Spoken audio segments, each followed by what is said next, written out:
Starting an e-commerce business comes with difficult decisions, and one of the most important is how to fund the venture. Entrepreneurs often face the choice of bootstrapping their business using personal resources or raising capital externally. Joining me to unpack this is Keitumetse Lekaba, Managing Director at I Am an Entrepreneur. Keitumetse, thank you so much for joining us. Just to start off, for someone who's starting out in e-commerce, can you briefly explain what it means to bootstrap a business or raising capital externally? So thank you for having me here. Bootstrapping really speaks to using your own funds and your own resources to starting your business. Can be a very difficult thing to do, especially if you have a scarcity of resource, scarcity of funds, or there is a limit to the funds that you have that you need to bootstrap your business with.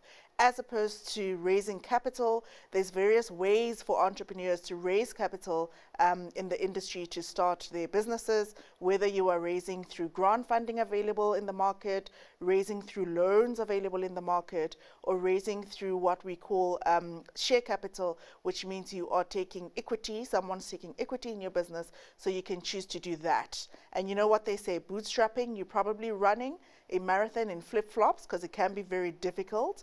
But with raising capital, you get the shoes, but you also have to share the marathon with the funder. I love that. Before the interview, you did say you're the business doctor. And I want us to touch on what SMEs should consider when choosing startup capital. I think depending on what type of business and what industry you are in, because what a lot of SMEs do and the mistake that they do, they try and do the spray and pray approach where you're approaching every single funder to get funding for your business, but you have to check the funder's mandates. So depending on where you are, some funders only fund big business, some funders only fund startups, so you have to be familiar with those things so that you also don't waste your time trying to look for funding in places where it's not mandated to fund your particular business. So a lot of research is initially required when you are looking for this funding and additional funding to start your business, and also make sure that you have the right documents and the right information that the funders are looking for, which makes it easier. It makes the funding process easier. It also makes it easier for you to get the funding without it having to go weeks or months on end, which can be very frustrating for someone looking to start a business. Keitumetse, experts often argue in the e-commerce world that more capital doesn't mean better returns. What is your perspective on this? Agreed. So running a business is more than just getting the capital and getting the funding. There's a lot more that goes into it. You have to make sure that you have the right resources in place to run this business, what we call processes and systems in place. You must also have a market. You must have a customer. You know, I think the most important thing is also to make sure that you have a customer and you're servicing your customer and the customer is coming to buy. Because essentially what you're doing when you're getting this funding, you're funding so that you can put together resources to make sure that your product is ready for customer. So when there is no customer to buy the product, it means you're also not getting the funding for your business. But we've seen a surge in fintech lenders and digital loan apps. Yeah. How valuable are these platforms for SMEs? Can you expand on that? I think they're very valuable, and they've brought in a different perspective as opposed to traditional funders and commercial funding banks. So they've made it easier for SMEs and quicker for SMEs to get the funding. And just looking at, thinking top of my head, and you know, I don't endorse any brands, but from the top of my head, we have things like Telkom Lend, that they look at your revenue, they look at your product, they look at how you've been doing, and they fund you based on the activity that is happening in your business. You also have Yoko that funds you based on the activity happening in your merchant place. So there are quite a few of them. Time Bank also has one.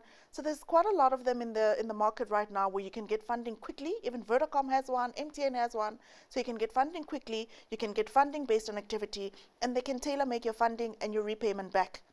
But how does an SME put themselves in a position where they are, I think, where they do attract these lenders that you're talking about? You have to have business activity.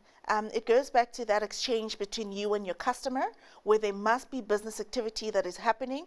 So if you have a Yoko machine and there's activity in your Yoko machine, they can also see the activity and the traction that is happening. And that's why they also encourage you to run your business through these through the merchants, and run your business through bank accounts, so that activity can be validated. You know, sometimes it can be a little bit difficult if you're running a cash business, because there's no proof of the activity. Which often becomes a disadvantage for entrepreneurs, because then we can't see the activity happening and we can't validate it through either the merchant or your bank account or whatever it is. Let's look at potential drawbacks or limitations of bootstrapping that entrepreneurs should be aware of before they even take that step.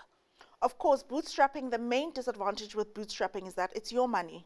So you have to make the rand work as much as it can, because especially where you have a resource limitation in your rands, you have to make sure that you use whatever is in your pocket for its intended use, and you can stretch it out for as long as you can, because bootstrapping becomes very difficult, especially when there's limits. But if you have a rich uncle, rich family that can always plow into your business, then great for you, because then it means you always have a consistent funder that can come in and help you bootstrap your business. But if you are doing it alone out of your own savings, I think it becomes difficult, because then you have to stretch the rand. You know, they say sweat every single rand to its maximum. Well, I love that you say you have to stretch the rand, and don't all entrepreneurs wish to have that rich uncle. Yep. That was Keitumetse Lekaba, Managing Director at I Am an Entrepreneur, giving a guide on how e-commerce SMEs can navigate raising capital and source funding.